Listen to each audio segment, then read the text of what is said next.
Leo entonces Mateo 16 del 13 al 20. Dice, al llegar a la región de Cesarea de Filipo, Jesús preguntó a sus discípulos, ¿quién dice la gente que es el Hijo del Hombre? Ellos dijeron, unos dicen que es Juan el Bautista, otros que es Elías, y otro que es Jeremías, o alguno de los profetas. Y él les preguntó, ¿y ustedes quién dice que yo soy? Simón Pedro respondió, tú eres el Cristo, el Hijo del Dios viviente. Entonces Jesús le dijo, bienaventurado eres Simón, hijo de Jonás, porque no te lo reveló ningún mortal, sino mi Padre que está en los cielos. La versión tradicional dice, no te lo reveló ni carne ni sangre, ¿verdad? Es decir, ningún ser humano. Bien, es interesante, Jesús acá, nada de lo que dice esto es casualidad. Jesús planificó esto con un objetivo y un montón de detalles interesantes que Jesús tenía en mente y que obviamente los pudo llevar adelante en este proceso de educar, formar a los discípulos. En primer lugar, Jesús los lleva a la región de Cesarea de Filipo. Esta región era una región de no judíos, ¿sí? O sea, Jesucristo se va con sus discípulos en un viaje de varios días, a pie por supuesto. Entonces allá, que era menos conocido, ¿sí? Entonces no iba a tener toda la presión que tenía de las personas que lo seguían. Así que Jesucristo a propósito los lleva a esta región, ¿sí? Se toma unos días para llegar ahí y les hace una pregunta interesantísima. Entonces la pregunta empieza desde afuera hacia adentro. A ver muchachos, le dice, a ver chicos, ¿quién dice la gente que yo soy? ¿Quién dice la gente? Ustedes que escuchan a la gente ¿qué dice? ¿Quién soy yo? Y entonces, no sé si ustedes notaron la respuesta. Esta respuesta a mí me llama mucho la atención. Dice, unos dicen que tú eres Juan el Bautista. Juan el Bautista a esta altura, ¿estaba muerto o estaba vivo? Les ayudo, muerto. Ya había sido decapitado. Sí, ya había sido decapitado. Otros dicen que tú eres Elías. Elías, a esta altura, ¿cómo estaba? Muertazo, ¿no? Ya muy muerto. Otros dicen que eras Jeremías. ¿Vivo o muerto? Muerto. Dice, o alguno de los profetas. Y cuando dice alguno de los profetas, se está refiriendo a profetas del Antiguo Testamento, porque hubo un periodo de unos 400 años entre el Antiguo Testamento y el Nuevo Testamento en donde no hubo profetas. Ese periodo que se llama intertestamentario no hubo profetas. Así que esta frase, o alguno de los profetas, se está refiriendo a profetas del Antiguo Testamento. ¿Estaban vivos o estaban muertos? Todos muertos. Yo dije, pero qué cosa, ¿no? Todos relacionaban a Jesús con personas muertas. O sea, cuando decían, ¿a quién te hace parecer a Jesús? Todos traían a su mente personas muertas. Y yo dije, ¿por qué? ¿Por qué será? Claramente la respuesta no es muy difícil, me parece a mí, porque no había nadie con vida que de alguna manera se pudiera comparar con la vida, el ministerio y las enseñanzas de quién? De Jesús. Se repasaban, a ver, ¿quién hay con vida que más o menos esté al mismo nivel que Jesús? Y ninguno. Así es que Jesús, la vida, el ministerio y las enseñanzas de Jesús evocaban el recuerdo de personas muertas, porque parece que no había nadie con vida que de alguna manera pudiera estar a la altura de Jesús. Y esto tiene cierta lógica, porque en realidad Jesús era diferente a todo lo visto, a todo lo escuchado y a todo lo conocido en su época. Jesús rompió con todos los moldes y era absolutamente diferente en muchísimas cosas, en muchísimas cosas. Y miren, cuando uno es diferente como Jesús, suceden dos cosas. Tenés gente que te ama con todo el corazón y que te va a seguir hasta la muerte, y gente que te odia con todo el corazón y que si te puede matar, te va a matar. Y a Jesús le pasó. Cuando nosotros somos parte de la manada, es como que, ¿me entienden, no? El grupo nos acepta, así estamos ahí, somos como el promedio. Ahí. Pero cuando vos sos muy diferente, despertás amores y odios, aceptación y también rechazo, ¿no? Y Jesús Jesús tuvo esta experiencia. Pero, ¿saben qué? Jesús era diferente a todo porque Jesús se apegó al plan de Dios para su vida. Eso lo hizo diferente. Imaginen que Jesús no sanó a todos, Jesús no resucitó a todos, Jesús no solucionó los problemas internos del, del judaísmo. El judaísmo estaba dividido en 5 grandes fragmentos, ¿no? No los solucionó. Jesús no solucionó la cautividad o la esclavitud que tenía Israel para con los romanos, tampoco lo solucionó. Y digo esta, y podría mencionar un montón de otras cosas más, que Jesús podría haber hecho, porque vemos que él tenía el poder para hacerlo, y no lo hizo. ¿Por qué? Porque no era el plan de Dios. Aunque tenía la capacidad de hacerlo, no era el plan de Dios. Es decir, Jesucristo fue diferente, fue amado y odiado, entre otras cosas, y tal vez la principal razón del hecho de que él vivió esa experiencia, era de que él se apegó a un plan. Yo vengo acá a cumplir con el plan de Dios. Fíjense que en Mateo 4, Satanás le propone un plan alternativo. En la tercera tentación, Satanás le dice, no tienes que morir por la humanidad para salvarla. Si me adoras, yo te entrego el mundo. No tienes que morir para salvar al mundo. Si me adoras, yo te lo entrego. ¿Era un plan alternativo o no era un plan alternativo? Y Jesucristo dijo, no. Yo vengo a cumplir con un plan, no vengo a tomar atajos. Es interesante. Yo a veces pienso, ¿no? A veces pienso porque nosotros, a veces en este deseo, que puede ser un deseo bien intencionado, de no decepcionar a otros, nos metemos en tareas o en responsabilidades que no son el plan de Dios para nuestra vida. Pero muchas veces nosotros, por no querer decepcionar a otros, por quedar bien con la gente, porque o porque somos inseguros y no queremos, y porque somos inseguros queremos agradar, tenemos el sí fácil y el no difícil, y entonces nos terminamos metiendo en problemas, nos terminamos metiendo en actividades, y nos terminamos metiendo en compromisos que después no podemos cumplir, y que no eran el plan de Dios. Bueno, de este tema creo que lo voy a desarrollar un poquito más en algún otro momento, pero me quedo con la idea de que Jesucristo, por seguir el plan de Dios, fue una persona diferente. Y por seguir el plan de Dios fue amado y odiado. Y por seguir el plan de Dios fue un incomprendido muchas veces. De hecho, Juan 1:11 dice, a lo suyo vino y los suyos no lo recibieron. ¿Por qué no lo recibieron? Porque Jesús decepcionó a su pueblo. ¿Y saben por qué Jesús decepcionó a su pueblo? Porque el pueblo tenía una imagen del Mesías, que se habían formado a través de la tradición, las interpretaciones, ¿verdad?, de los ancianos. Y después aparece Jesús como el verdadero Mesías, y el Jesús como verdadero Mesías no coincidía ¿con qué? Con el modelo imaginario que ellos tenían. Entonces los decepcionó, ¿sí o no? Y sí.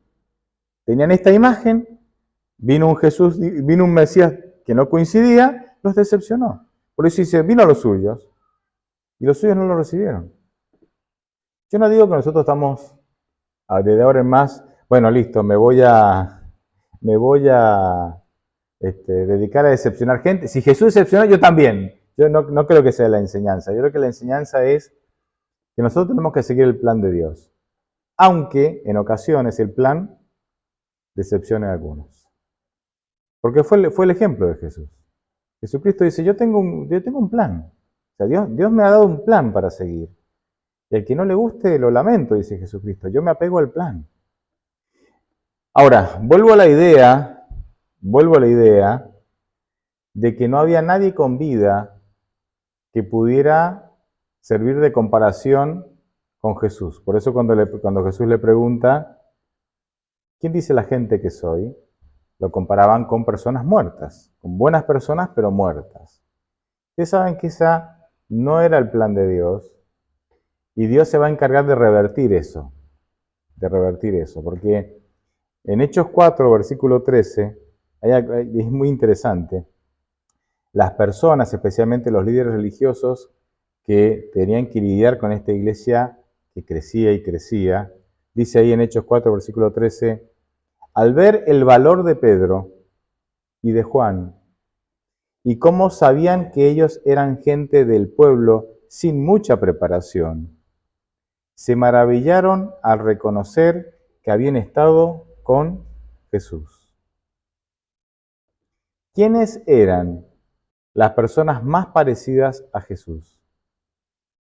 Los discípulos. O sea, cuando yo llego a Hechos 4, y si en Hechos 4 yo hubiera preguntado, ¿quién es Jesús? ¿La gente sabe qué hubiera dicho? Según este pasaje bíblico, no sabemos quién es Jesús, pero parece que los discípulos es lo más parecido que encontramos de Jesús. Qué interesante, qué interesante. Y cuando Cristo estuvo, sí, en vida, nadie se parecía a él. Y lo definían con el ministerio de personas muertas. Pero cuando descendió el Espíritu Santo en la iglesia, ¿sí? Entonces sus discípulos fueron los puntos de referencia para entender cómo era Jesús. Así que la gente entendía cómo era Jesús cuando miraba la obra, la predicación, el ministerio y la vida de los discípulos. Y a mí esto me deja un desafío tremendo. Me deja un desafío tremendo. Cuando la gente me mira, ¿ve algo de Jesús en mí o no? Nunca vamos a ser iguales a Jesús. Pero me entienden, ¿no? ¿Ve algo de Jesús en mí o no? Y eso es obviamente es una pregunta personal, pero es un desafío tremendo que tenemos, ¿no? Un segundo tema que quiero compartir con ustedes está en Mateo 16, 21, en el contexto de lo que leímos. ¿Sí? Dice ahí, en el versículo 21, desde entonces, es decir, desde que Pedro reconoció que Jesús era el Mesías, ¿verdad? Desde entonces comenzó a explicar a sus discípulos que él debía ir a Jerusalén y padecer mucho a manos de los ancianos, de los principales sacerdotes y de los escribas, y morir y resucitar al tercer día. Así es que fíjense la dinámica que encontramos acá. Jesús se los lleva a un lugar lejos, donde puedan tener tranquilidad, ¿sí? Ahí les pregunta primero de afuera hacia adentro, ¿quién dice la gente que soy? Bueno, lo comparan a Jesús con profetas del Antiguo Testamento, con Juan el Bautista, que había sido el más reciente, ¿sí? Y después Jesús les dice, lo leímos recién, ¿verdad? ¿Y ustedes quién dicen que soy? O sea, la gente dice eso, y ustedes, mis discípulos, ¿qué dicen? Pedro es el único que habla, gracias a Dios habla, guiado por el Espíritu Santo, y dice, bueno, tú eres el Cristo, el Hijo del Dios viviente. Jesucristo le dice, bien Pedro, bienaventurado, feliz, feliz, porque lo que has dicho no te lo reveló ningún ser humano, sino que te lo reveló mi Padre. Siempre es bueno tener gente que le gusta hablar mucho lleno del Espíritu Santo, ¿no? Porque Pedro era de hablar mucho, pero siempre es bueno que los que hablan mucho, los que les gusta hablar mucho, sean llenos del Espíritu Santo. Igual, el pobre Pedro ahí, un versículo después, ¿no? En el 18 en adelante, cuando Jesucristo, perdón, desde el 22 en adelante, cuando Jesucristo les acaba de decir que tiene que morir, Pedro lo toma, ¿no? Y le dice, no, no. Lo toma aparte, ¿no? Como que le quiere dar un consejo personal, ¿no? Dice, no te conviene morir. Y ahí Jesucristo le dice, sal de mí, sal de aquí, Satanás. O sea, 5 minutos antes lleno del Espíritu Santo, 5 minutos después ya lo tratan de Satanás, ¿no? Bueno, así es la vida, chicos. Así es la vida. Podemos estar con Dios hoy y a los 5 minutos como un panqueque darnos vuelta y bueno, es parte de la dinámica y Dios nos ama y nos sigue cuidando a pesar de eso, ¿no? Pero así somos los seres humanos.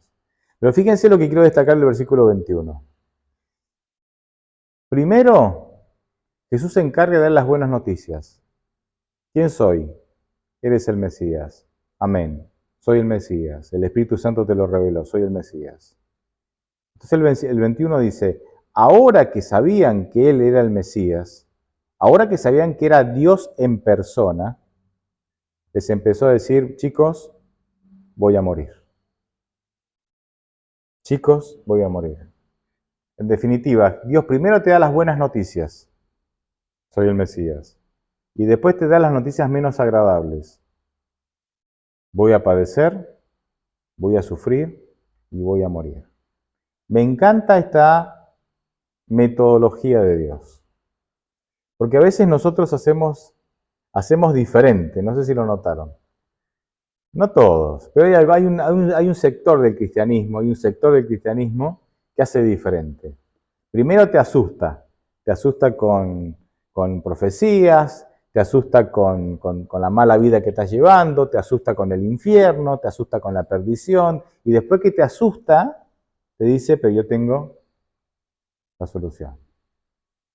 Pero Jesús no, Jesús da primero las buenas noticias, yo soy Dios, pueden confiar en mí, no importa lo que pase, y después les dice las noticias menos agradables. Hay un sector del cristianismo que hace diferente. Primero te tira todas las malas noticias y después te dice, tranquilo, yo tengo la solución. El problema es que a veces, cuando vos tiraste la batería de malas noticias o noticias poco agradables, la gente se asusta y se espanta tanto que por más que vayas después con las buenas, ya los perdiste. Somos, si me permiten la ilustración, somos como malos vendedores entre comillas, es una ilustración, como malos vendedores del mensaje de Cristo, de la persona de Cristo. O sea, en lugar de presentarle, cualquier vendedor, cuando quiere invitarte a que adoptes algo, compres algo o que obtengas algo, ¿qué te dice? ¿Lo bueno o lo malo? Lo bueno. Bueno, lo malo ya lo vas a conocer, ¿no? O lo menos agradable, vamos a decir. Hay un sector importante del cristianismo que es todo al revés. Vamos a asustar a la gente, vamos a tirar lo malo para después presentar lo bueno. El problema es que en ese proceso de asustarlas, muchos ya no los, por más que le des de buena noticia después, ya lo perdiste ya, ¿no? Ya los perdiste. Y yo creo que tenemos que aprender de Jesús. Es como, si me permiten, ¿no? Es como querer generar necesidad de Jesús a través del miedo. A esta gente no le importa de Jesús. Le voy a meter miedo para que el miedo genere una necesidad de Jesús. No necesariamente va a ser así. No necesariamente la persona va a reaccionar así ante el miedo. Capaz que algunos sí, pero no es garantía, ¿no? Déjeme decirlo de otra manera. Es como que en lugar de presentarle los beneficios increíbles de Jesús, y los beneficios no se presentan solamente con lo que yo digo, se presentan con mi testimonio. Por eso Jesucristo en Hechos 1.8 dice, me seréis testigos. ¿Los testigos qué dan?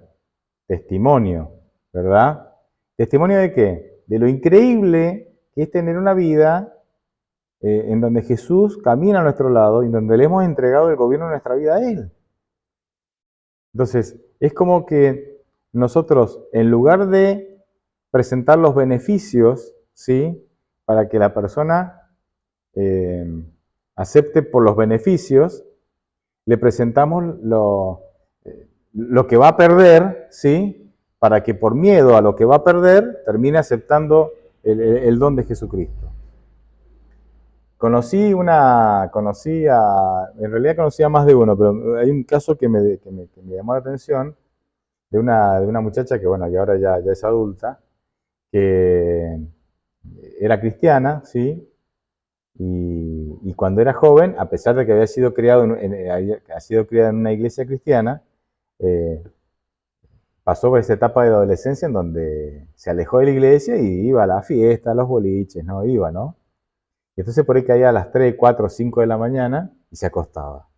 Entonces dice que el padre, que era un líder en la iglesia cristiana donde ellos asistían, se levantaba, la escuchaba llegar, se levantaba, se sentaba en la cama de ella, ¿no? Y despacito, para que no se despertara el hermano que estaba durmiendo al lado, ¿no? Que no había salido, le decía, vas a arder en el infierno.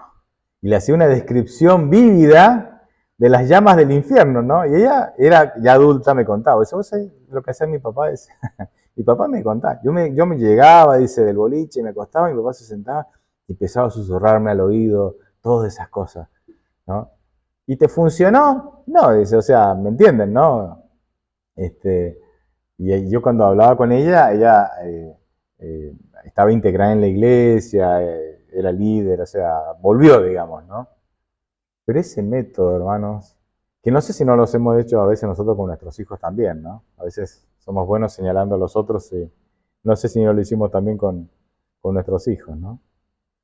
Me quedo con la pregunta de Jesús, esa pregunta directa que Jesús le hizo a los discípulos. ¿Quién dicen ustedes que yo soy? Y miren, 11 guardaron silencio. El silencio habla, ¿eh?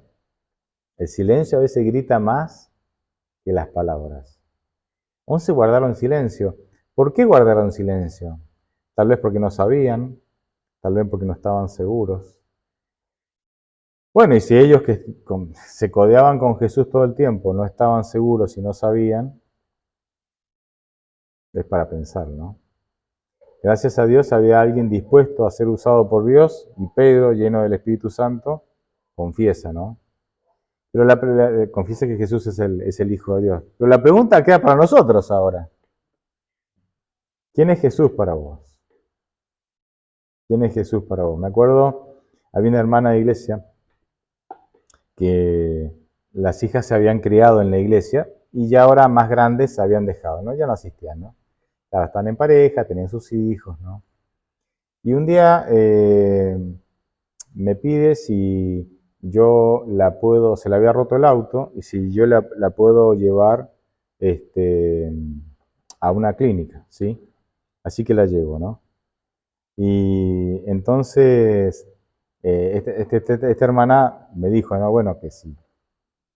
Y las hijas nos iban a acompañar. ¿Sí? Yo era un poco el chofer, ¿no? Y entonces esta hermana me dijo que si la oportunidad se daba, que yo pudiera hablar de Dios a las hijas, ¿no? ¿Qué madre, qué padre no quiere que sus hijos vuelvan, ¿no? Así que veníamos ya de regreso, ¿sí? Y surgió ahí, no me acuerdo cómo surgió la oportunidad, ¿no? Y entonces yo le dije, iba sentada atrás, la miro por el espejo retrovisor y le dije, ¿y quién es Dios para vos? ¿Quién es Dios para vos? Y la chica pensó un ratito, dice, y Dios es el creador. Digo, ¿ves? Para vos Dios es un Dios lejano, es el creador. No es ni tu papá, ni tu amigo, ni tu salvador. No es aquel con el que te encontrás todos los días. No es alguien cotidiano, es el creador. No, pero en realidad ya la quiso arreglar, ¿no? Ya no le gustó nada la reflexión, pero quedó patente eso, ¿no? ¿Quién es Jesús para vos, para mí? Miren, no traje las referencias bíblicas porque hubiera sido muy largo, pero Jesús en la Biblia se presenta como amigo. Jesús en la Biblia se presenta como Salvador. Jesús en la Biblia se presenta como Dios, como novio, como esposo, como hermano, como el buen pastor, como la puerta donde uno entra a la salvación, como el camino, como la verdad. Jesús se presenta como la vida. Jesús se presenta como la luz del mundo.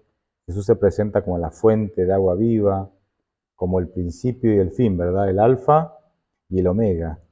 En definitiva, y hay muchísimos títulos más de Jesús. En definitiva, ¿por qué la Biblia presenta a Jesús con tantos títulos, con tantas funciones? Porque justamente Dios nos quiere enseñar que Jesús puede llenar cualquier hueco en tu vida. Si tenés, le compartí esto con algunos chicos, ¿no? Solteros, le digo, si sos soltero, Jesús es el novio, así que sabe muy bien de noviazgo, ¿no? Y si sos casado, Jesús es el esposo, así que sabe muy bien de las crisis que estás pasando en tu matrimonio. ¿Me entendés? O sea, ¿por qué tantos títulos, tantas funciones? Porque no importa lo que estés pasando, no importa por qué agujero negro estés circulando ahí, Jesús puede llenar cada bache, cada agujero, cada necesidad en tu vida. Porque en Jesús se encierra toda bendición. Toda bendición. Y de ahí la importancia de entender quién es Jesús. Yo puedo tener un conocimiento teórico de Jesús. ¿Quién es Jesús? Sí, el Creador. Sí, es el Hijo de Dios. Y puedo citar 100 versículos sobre Jesús. Pero eso no quiere decir que Jesús sea mi amigo, ni sea mi Salvador, Eso no quiere decir que Jesús sea mi hermano. ¿Me entienden, no? No quiere decir que yo tenga esa relación con Jesús. Yo puedo tener un conocimiento intelectual correcto de Jesús, pero eso no quiere decir que Jesucristo sea alguien relevante todos los días en mi vida. No quiere decir no quiere decir que yo me encuentre con Jesucristo todos los días. Hay una distancia muy larga entre el conocimiento intelectual, teórico, entre la información que yo tengo de Jesús y, y la experiencia con Jesús. Y hay muchos cristianos que están acá, con el conocimiento, ¿sí?, teórico, pero no tienen experiencia. E irónicamente nos encontramos con personas que tienen muy poca información de Jesús, muy poco conocimiento bíblico, muy poca información, muy pocos datos de Jesús, pero tienen la experiencia. Porque aunque conocen pocos datos de Jesús, se animaron a abrirle el corazón y entonces Jesús ha llenado sus vidas. Y entonces vos te encontrás con cristianos de 30 años en la iglesia que conocen muchísimos datos de Jesús, pero que tienen una experiencia espiritual pobrísima, que no tienen victoria sobre el pecado y que caen ante la primera tentación, ¿verdad? Y tenemos estos de acá que saben muy poco de Jesús, ¿sí? Muy pocos datos de Jesús, pero como le abrieron el corazón, realmente están llenos del poder de Dios y tienen vidas victoriosas. Y a ver, con el tiempo, ¿esta gente va a adquirir los datos que tiene esta otra? Sí, sí, con el tiempo los datos los van a ir adquiriendo, pero lo importante no son los datos. Tienen su utilidad, ¿no? Lo más importante no son los datos. Lo más importante es tener una apertura honesta con Cristo. Reconocer mis debilidades, mi vulnerabilidad, y decirle, Señor, no puedo. Me contaron que tú sí puedes, aquí estoy. Te abro mi vida para que tú intervengas. No sé mucho de ti, pero te abro mi vida para que tú intervengas y hagas un milagro. Y vaya que cambia vidas. Nosotros los que tenemos tantos datos los miramos así hasta a veces con envidia, ¿no? Dice, mira, ¿cómo puede ser? Yo tengo una licenciatura en teología y este chango, mira. ¿Por qué? Porque los datos justamente que tenemos de Jesús, si no nos llevan a tener una experiencia más profunda, entonces terminan siendo una especie de trampa, ¿no? En donde yo me quedo, acá como, voy a hablar términos, somos todos grandes, menos princesas somos todos grandes. Nosotros nos quedamos como, como durmiendo, ¿se acuerdan la frase, no? En los laureles de las victorias, del conocimiento, ¿no? Pero otros disfrutan las victorias ante las tentaciones. Y el consuelo pobre y miserable es, bueno, el otro tiene victoria sobre el pecado y es feliz, pero nosotros tenemos la verdad, ¿no? Y es un consuelo miserable, hermanos. ¿De qué te sirve la verdad teórica? ¿De qué te sirve tener todo el conocimiento si no te lleva a una vida, a una experiencia concreta, real con Jesús, que te dé victoria sobre el pecado y te dé felicidad en la amargura y en los problemas? ¿De qué te sirve? Nadie se salva por conocer más de Jesús. Si la salvación viniera por el conocimiento, estudiamos toda una licenciatura y ya estamos todos salvos. No pasa por ahí. Entonces, ¿quién es Jesús en tu vida? Les dejo esa pregunta, hermanos.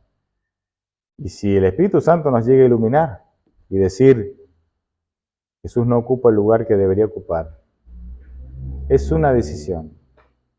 Una decisión mental de 3 segundos o menos puede hacer que Jesús ahora comience a ocupar el lugar que tiene que ocupar en tu vida. Imagínense una iglesia que tenga esa experiencia. Imagínense esta iglesia teniendo esa experiencia. La gente realmente diría, ¿quién es Jesús? No sé quién es Jesús, pero se parecen a los que van a esa iglesia. Ojalá lleguemos ahí. Amén.